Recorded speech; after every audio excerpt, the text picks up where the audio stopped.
గ్రంథంలో నుండి గలతీయులకు రాసిన పత్రిక 6వ అధ్యాయము 9-10 వాక్య భాగాల్ని మనం చదువుకుందాం. Galatians chapter 6 verse 9 and 10. మనము మేలు చేటు యందు విసుకక యుందుము, మనము అలయక మేలు చేసితేమే అని తగిన కాలమందు పంట కోతుము. కాబట్టి మనకు సమయము దొరికిన కొలది అందరి ఎడలను విశేషముగా విశ్వాస గృహమునకు చేరిన వారి ఎడలను మేలు చేయుదుము. దేవుని యొక్క వాక్యము చాలా స్పష్టంగా తెలియచేస్తున్నటువంటి విషయం ఏమిటంటే, దేవుని బిడ్డలైనటువంటి వారు మేలు చేసేవారుగా ఉండాలి. గలతీ సంఘానికి అపోస్తలుడైన పౌలు దైవాత్మ ప్రేరేపణతో తెలియచేస్తున్నటువంటి మాట ఇది. గలతీ సంఘము ఒకప్పుడు విశ్వాసంలో బహుగా స్థిరమైనటువంటి సంఘం, బహు భయభక్తులు కలిగిన సంఘం. దేవుని సేవకులు ఏదైతే బోధించేవారో ఆ బోధనలను వారి జీవితంలో తూచా తప్పకుండా పాటిస్తున్నటువంటి సంఘం. కొంతకాలం అయిపోయిన తర్వాత ఈ యొక్క సంఘములో ఉన్న విశ్వాసుల యొక్క నడవడిక ప్రవర్తన ఎలా మారిపోయిందంటే, కొంత ప్రలోభాలకి లోనవటం ప్రారంభమయ్యారు. దేవుని యొక్క చిత్తము కాని వాటికి వారి జీవితంలో స్థానం ఇవ్వటము వారు ప్రారంభించారు. అటువంటి పరిస్థితుల మధ్య గలతీ సంఘానికి పౌలు భక్తుడు దైవాత్మ ప్రేరేపణతో ప్రార్థనాపూర్వకముగా ఆయన రాయుచున్నటువంటి పత్రికలో తెలియచేసిన సారాంశం ఏమిటంటే, గలతీయులారా మీరు వివేకము కలిగి ఉండాలి. విశ్వాసము ఎంత ప్రాముఖ్యమో ఒక దేవుని బిడ్డ జీవితంలో వివేకము కూడా అంత ప్రాముఖ్యంగా ఉండాలి. చాలాసార్లు మన జీవితంలో దేవుడు మన నుండి విశ్వాసమే కోరుకున్నాడని విశ్వాసమే కలిగి ఉంటాం. ప్రార్థన చేస్తాం, వాక్యం చదువుతాం, క్రమంగా దేవుని సన్నిధికి వెళతాం, దేవుని సేవకులు ఏదైనా తెలియజేస్తే ఆ విషయాలను మనం వింటాం. కానీ వీటితో పాటు మనం ఎలా ఉండాలని దేవుడు కోరుకున్నాడంటే వివేకము కలిగిన వారుగా ఉండాలి. పౌలు భక్తుడు చాలా స్పష్టంగా సంఘానికి రాస్తున్నాడు, ఓ అవివేకులైన గలతీయులారా అని అంటాడు. ఒకప్పుడు చాలా వివేకంగా ఉన్న మీరు, చాలా విశ్వాసం కలిగిన మీరు, చాలా బుద్ధి కలిగినటువంటి మీరు ఇప్పుడు అవివేకం కలిగిన వారిగా మారిపోయారే, అవిశ్వాసం కలిగిన వారిగా ఉండిపోయారే అని చాలా దైవ ఆత్మ ప్రేరేపణతో బహుభారమైనటువంటి హృదయంతో ఈ మాటలు పలుకుచు ఈ పత్రికను వారికి రాసి పంపించాడు. ఎందుకు వారు అవివేకులైన వారుగా మారిపోయారు, ఎందుకు వారు అవిశ్వాసం కలిగిన వారుగా మారిపోయారు అని అంటే, వారు జీవము కలిగినటువంటి దేవుని మాట వారు విన్నారు, వారు హృదయంలో పదులుపరుచుకున్నారు. ఆ వాక్కు వారు హృదయములో కలిగి ఉన్నంత కాలం వివేకం కలిగి ఉన్నారు, విశ్వాసం కలిగి ఉన్నారు. దేవునికి స్తోత్రం కలుగునుగా. ఎప్పుడైతే ఆ వాక్కును వారు హృదయములో నుండి జార విడిచారో అప్పుడు వారు ఎలా మారిపోయారంటే అవివేకం కలిగిన వారిలాగా మారిపోయారు, అవిశ్వాసులుగా మారిపోయారు. వారు దేవుని సన్నిధిలోనే ఉన్నారు, దైవ మార్గంలోనే ఉన్నారు. సాతానుడు చాలా సులువుగా మనల్ని చిక్కుల్లో పెట్టేవానిగా ఉంటాడని బైబిల్ చెప్తుంది కదా. ఎంత సులువుగా వాడు చిక్కుల్లో పెడతాడంటే నిన్ను దేవుని బిడ్డగానే ఉంచుతాడు, దేవుని సేవకునిగానే ఉంచుతాడు, దేవుని యందు విశ్వాసం కలిగిన బిడ్డగానే ఉంచుతాడు. కానీ నీ హృదయమును ఏం చేస్తాడంటే ఒకటి తర్వాత ఒకటి దేవుడు నీకు అనుగ్రహించిన వాటిని దొంగిలించి నీ హృదయం అంతటిని కూడా ఖాళీ చేస్తాడు. నువ్వు దేవుని సన్నిధిలోనే ఉంటావు. ఒక చిల్లు పడినటువంటి గోని సంచిలో ఉన్నటువంటి ఆ ధాన్యం అంతా ఎలాగైతే కారిపోతుందో నీలో ఉన్నటువంటి దేవుని గుణలక్షణములన్నీ కూడా నీ నుండి వేరైపోతూ ఉంటాయి. ఒక వ్యక్తి విశ్వాసములో స్థిరుడైన వానిగా ఉండాలి అనంటే, వివేకము కలిగి ఉండాలి అనంటే, దేవుని వాక్యము ఆ యొక్క వ్యక్తి హృదయాంతరంగములో స్థిరపరచబడి ఉండాలి. ఆ వాక్యము లేకపోతే ఆ వ్యక్తి ఎంతటి గొప్ప సేవకుడైనా, ఎంతటి గొప్ప విశ్వాసి అయినా, వారు దేవుని దృష్టిలో నిశ్చయముగా అవివేకము కలిగిన వారుగా, అవిశ్వాసం కలిగిన వారుగా ఉంటారు. ఈ గలతీ సంఘములోకి ఎందుకు ఆ అవిశ్వాసము ఎంటర్ అయింది, ప్రవేశించింది? ఎందును బట్టి వీరు అవివేకంగా మారిపోయారు అని అంటే, ఎవరు పడితే వాళ్ళు చెప్పిన బోధనలు వీళ్ళు వినటం ప్రారంభించారు. రకరకాల బోధకులు వస్తున్నారు, రకరకాల బోధనలు చేస్తూ ఉన్నారు. ఆ బోధనలన్నీ వింటున్నారు, ఆ బోధనలు అమ్మి వారు హృదయం పదులు పరుచుకుంటున్నారు. జీవము లేనటువంటి మాట నీ యొక్క హృదయంలో ఎంతగానో దాచిపెట్టుకున్నా అది నిష్ప్రయోజనమే. ఈ పోడియం ఉంది, పోయిన సంవత్సరం కూడా ఈ పోడియం ఉంది, గత సంవత్సర కాలం కూడా ఈ పోడియం ఉంది. మీరు ఎప్పుడు ఆదివారం వచ్చినా ఈ పోడియం చూస్తే అదే సైజులో ఉంటూ ఉంది కదండి. ఏమన్నా పెరుగుతుందా, ఎత్తయిందా కొంచెం ఏమన్నా, లేకపోతే కొంచెం లావు అయిందా ఈ పోడియం ఏమన్నా? ఈ పోడియం అదే రీతిగా ఉండటం గల కారణం ఏమిటంటే, ఈ పోడియంలో ఏం లేదు, జీవం లేదు. There is no life in this podium. జీవము లేకుండా ఉన్నటువంటి పోడియం ఏ విధంగా అయితే ఫలించదో, లేక వృద్ధి చెందదో, విస్తరించబడదో, జీవము కలిగినటువంటి యేసుక్రీస్తు ప్రభు వారి యొక్క మాట మన హృదయములో లేకపోతే, ఆ మాట కాకుండా ఇంకెన్నో మాటలు మన హృదయంలో కలిగి ఉన్నా అంత నిష్ప్రయోజనమే. ఈ పోడియమును పోలిన రీతిలో మన విశ్వాస జీవితాలు ఉంటాయి. ఎదుగుదల ఉండదు, ఫలించబడిన స్థితి ఉండదు, విస్తరించబడిన స్థితి ఉండదు, వృద్ధి చెందిన స్థితి ఉండదు. మన జీవితముల్లో జీవము కలిగిన వారికి అంతకన్నా ఏమాత్రం ఉండమనే విషయాన్ని గమనించాలి. అందుకని పౌలు వారి గత జీవిత విధానాన్ని చూశాడు. వారి ప్రవర్తనలను ఎరిగినటువంటి పౌలు, వారి విశ్వాస ప్రమాణములను ఎరిగినటువంటి పౌలు ఇప్పుడు వారందరి యొక్క స్థితిగతులను తెలుసుకొని చాలా స్పష్టంగా రాస్తూ ఉన్నాడు. ఓ అవివేకులైన గలతీలారా, మిమ్మల్ని ఎవరు మోసపుచ్చిన వారుగా ఉన్నారు? ఎవరు మిమ్మల్ని ఈ విధమైనటువంటి ప్రలోభానికి గురి చేసిన వారుగా ఉన్నారు?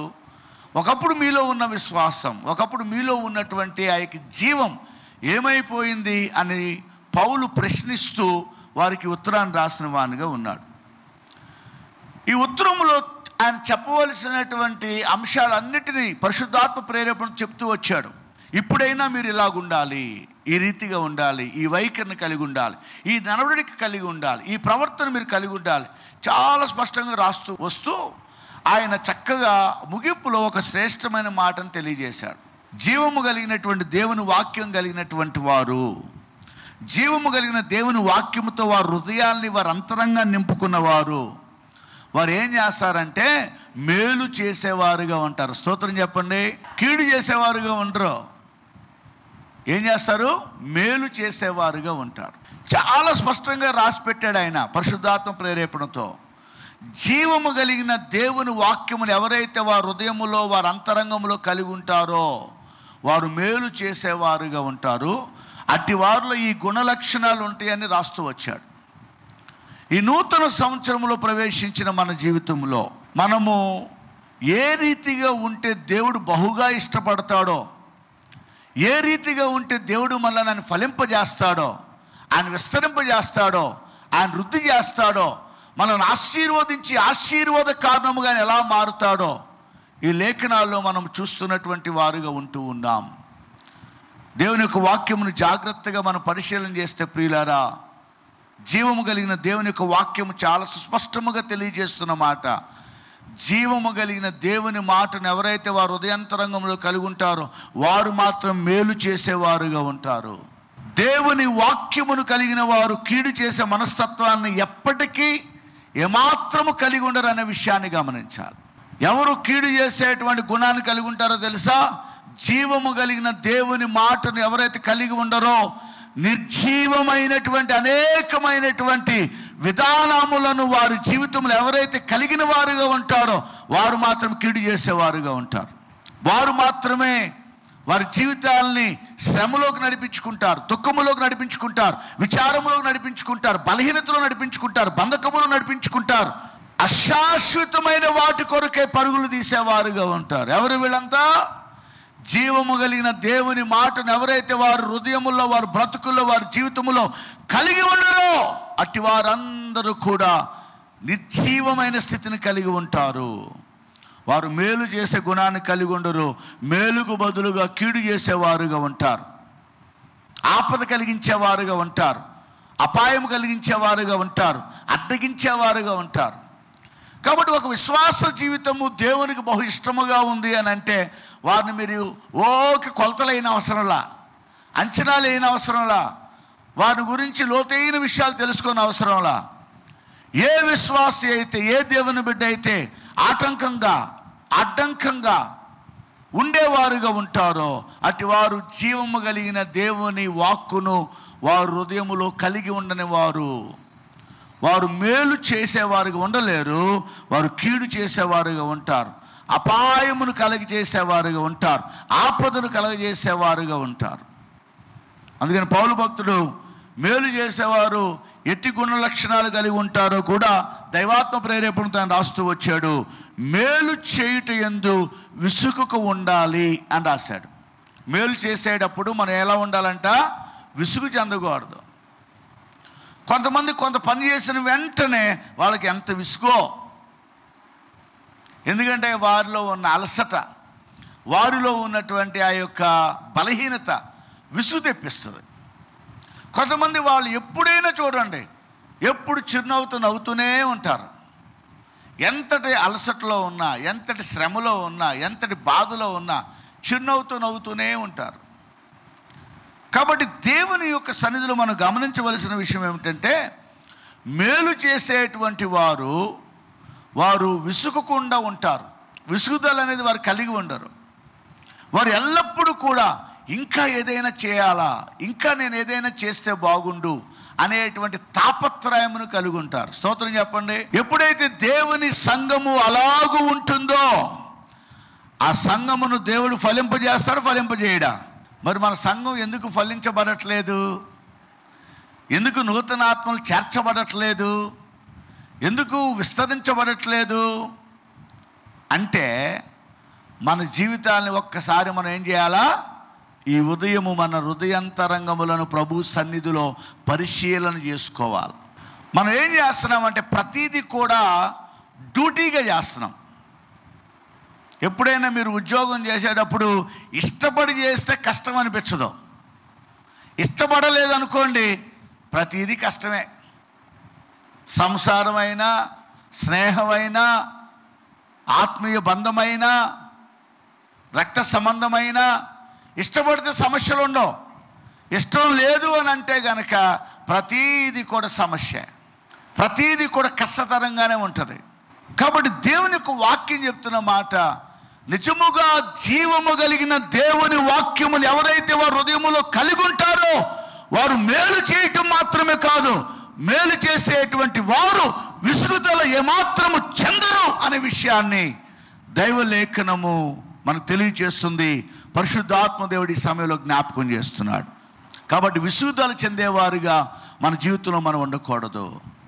దేవుని కొరకు ఆరాటం కలిగి ఉండాలి, ఆయన రాజ్య పనుల కొరకు ఆరాటం కలిగి ఉండాలి, ఆయన సంఘములో మనము బాధ్యత కలిగిన వారిగా ఆరాటం కలిగిన వారిగా ఉండాలి. విసుగుదల చెందుట అనేది జీవము కలిగిన దేవుని వాక్యము కలిగి ఉన్నవారు చూపించే లక్షణము కాదు. బహుశా నువ్వు ప్రార్థన చేయడానికి విసుగుదల చెందుతున్నావేమో, వాక్యం చదవటానికి విసుగుదల చెందుతున్నావేమో, దేవుని గురించి మాట్లాడటానికి విసుగుదల చెందుతున్నావేమో, సహవాసాన్ని కలిగి ఉండటానికి విసుగుదల చెందుతున్నావేమో. ఎవరైతే ఇట్టి లక్షణాలు కలిగి ఉన్నారో వాళ్ళు దేవుని యొక్క వాక్యమును, జీవవాక్యమును వారి హృదయములో కలిగి ఉండని వారు మేలు చేసే గుణం ఎంత మాత్రము కలిగి ఉండరనే విషయాన్ని మనం జ్ఞాపకం చేసుకోవాలి.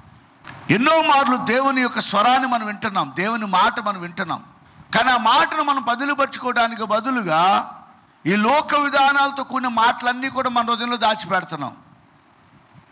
మన హృదయం అయితే బరువెక్కుతుంది కానీ ఏ విధమైన ప్రయోజనం లేదు. ఎందుకంటే మనం కలిగినదంతా హృదయంలో జీవము కలిగినటువంటి దేవుని మాటకి సంబంధించింది కాదు. జీవం లేని వాటి అన్నిటిని మన హృదయంలో కలిగి ఉంది. అందుకే భారం అయిపోతుంది మన బ్రతుకులు. మన హృదయంలో భారం, మన బ్రతుకులో భారం, మన జీవితంలో భారం, మన ఆలోచనలో భారం, మన సామాజిక జీవితంలో, మన ఆత్మీయ జీవితంలో కూడా భారాన్ని కలిగిన వారుగా ఉంటున్నాం. ఈరోజున పరిశుద్ధాత్మ దేవుడు మనతో మాట్లాడుతున్నాడు. ప్రియులారా, విసుగుదల చెందువారుగా మీరు ఉండకూడదు. మేలు చేసేటప్పుడు, సహకారులుగా ఉండేటప్పుడు, సహాయం చేసేటప్పుడు మీరు విసుగుదల చెందేవారుగా ఉండకూడదు అని సుస్పష్టముగా పరిశుద్ధాత్మ దేవుడు అపోస్తలుడైన పౌలు ద్వారా గలతీ సంఘానికి ఎలాగో జ్ఞాపకం చేస్తున్నాడో ఈ ఉదయకాలం ముందు ఆయన మనతో మాట్లాడుతున్న వానిగా ఉన్నాడు. మేలు చేయటందు విసుగుదల చెందవద్దు. కొంతమంది వారు పనిని ప్రారంభిస్తారు కానీ పనిని ముగించరు. ఎందుకంటే వారు విసుగుదల చెందారు. వారి మధ్యలోనే వారి యొక్క పని ఆపివేస్తున్న వారుగా ఉన్నారు. కొంతమంది వారు విశ్వాసయాత్ర ప్రారంభిస్తున్నారు, విసుగుదల చెంది అక్కడే వారు తొట్టిల్లిపోతున్నారు, సన్నగిలిపోతున్నారు, సతికిలి పడిపోతున్నారు, గమ్యం చేరిన వారుగా ఉంటున్నారు. ఒక వ్యక్తి ఆత్మయాత్రలో గమ్యం చేరిన వానిగా ఉన్నాడు అని అంటే విసుగుదల గల కారణం. ఒక వ్యక్తి స్థిరమైన రీతిలో దేవుని సన్నిధిలో నిలవబడలేని రీతిలో ఉన్నాడు అని అంటే ఆ వ్యక్తి విసుగుదల చెందటమే కారణం. ఒక వ్యక్తి దినదినాభివృద్ధి ఆత్మీయంగా తన జీవితంలో కలిగి ఉండలేకపోతున్నాడంటే విసుగుదలే దానికి గల కారణం. జీవము కలిగిన దేవుని మాటను వారు హృదయములో కలిగి ఉన్నవారు విసుగుదల కలిగి ఉండరు. ప్రతి పరిస్థితిని వారు అధిగమిస్తారు, జయిస్తారు. దేవుని యొక్క ఆత్మ సహాయముతో, ఆ వాక్యపు శక్తితో స్థిరులైన వారుగా వారు ఉంటారు. నమ్మిన వారు స్తోత్రం చెల్లిద్దాం. కాబట్టి మేలు చేయటి యందు విసుగుదల చెందవద్దు. ఓ అవివేకులైన గలతీలారా, మిమ్మల్ని ఎవరు మోసపుచ్చున్న వారుగా ఉన్నారు? మీ విశ్వాసం ఏమైపోయింది? మీ యొక్క ఆరాధన ఏమైపోయింది? మీ సమర్పణ ఏమైపోయింది?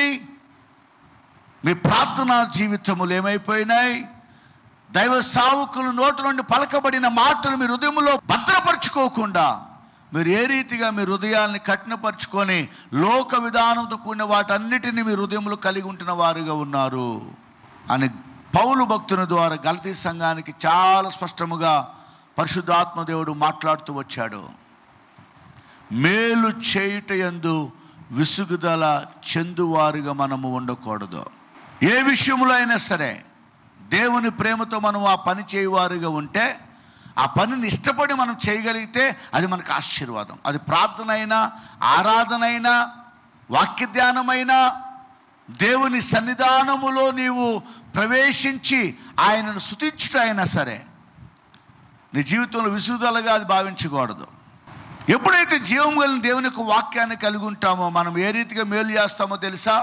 మన ఆత్మీయ జీవితాలకి మేలును కలగజేసుకుంటాం మొదట, తర్వాత మన కుటుంబానికి మేలు చేస్తాం, మన సంఘానికి మేలు చేస్తాం.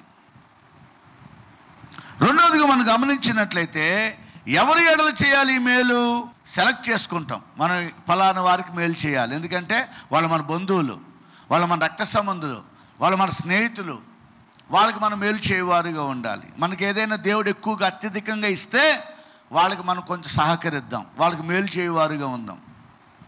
ఈ మధ్య సంఘాల్లో దేవుని బిడ్డల మధ్య కూడా ఈ వ్యత్యాసాలు, ఈ 2, 3 అనే వ్యత్యాసాలు.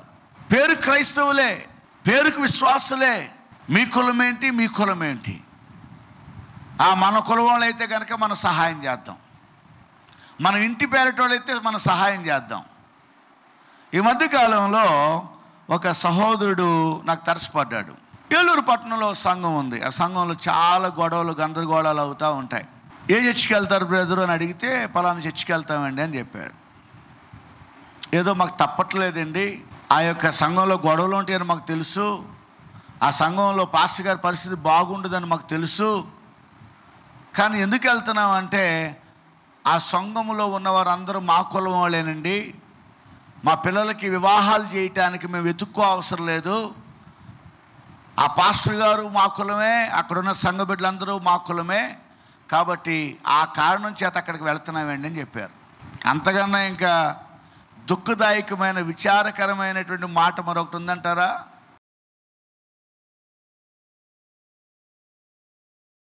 జీవాధిపతి అయిన మా ప్రియ పరలోకపు తండ్రి, మీకు వందనాలు. విత్తబడిన వాక్యం మా అందరి హృదయాల్లో మీరు ఫలింప చేయమని ప్రార్థిస్తూ ఉన్నాను. గలతీ సంఘం ఒకప్పుడు ఎంతో గొప్పగా విశ్వాసం కలిగి వివేకం కలిగి ప్రవర్తించిన సంఘం.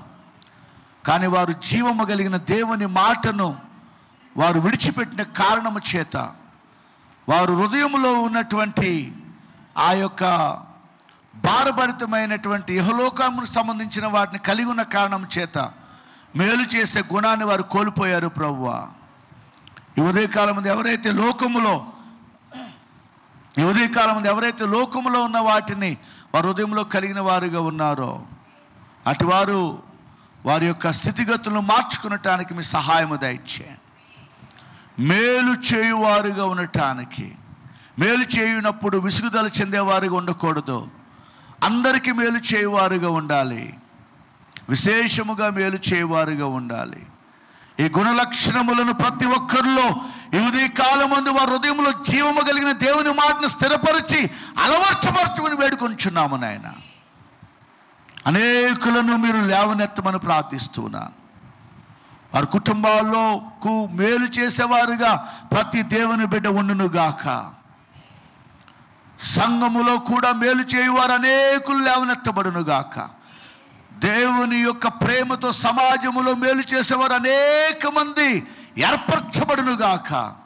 మీ కార్యములలాగా నూతన పరిచి మహిమ పొందుకోండి. వాక్యం అందరి హృదయాల్లో నీరుగట్టి ఫలింప చేయండి. మీ పరిపూర్ణమైన చిత్తాన్ని సిద్ధింప చేయండి. ఎవరైతే బలహీనతలో ఉన్నారో అటు వారిని మీరు ముట్టి స్వస్థపరచండి. మీ కార్యాలను నూతనపరచండి. యేసు నామములో ప్రార్థించి వేడుకొనుచున్నాము తండ్రి, ఆమేన్.